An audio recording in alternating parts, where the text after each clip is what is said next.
Cet autre rassemblement à l'initiative cette fois-ci du président des Patriotes, Florian Philippot, le cortège ne devrait plus tarder à partir de la porte Dauphine. Estelle, vous y êtes actuellement, y a-t-il du monde ?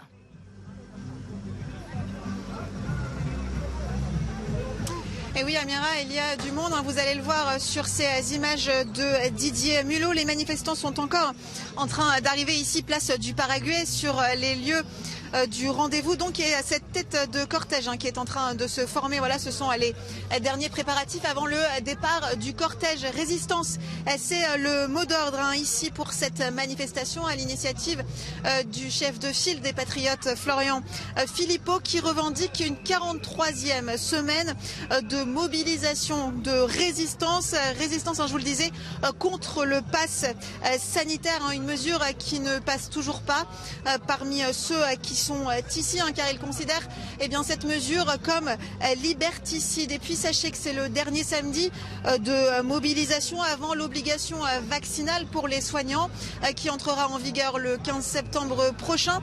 Et certains ici espèrent encore faire reculer le gouvernement sur ce point, à l'image de Maude, cette étudiante dans le secteur de la santé que nous avons rencontrée. Je vous propose d'écouter ces témoignages.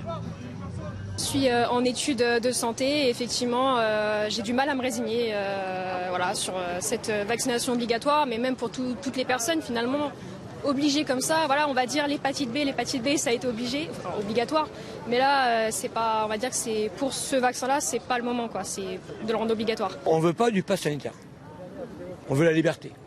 Après, si chacun faisait les gestes barrières correctement, je pense qu'il n'y aurait pas de problème.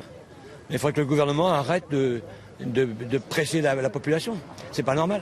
J'ai pas le pass, je m'en suis pas servi, je vis très bien comme ça. Donc, entre guillemets, les restos et les cinémas, on peut s'en passer un certain temps. Mais après, à un moment donné, on va vouloir récupérer notre liberté.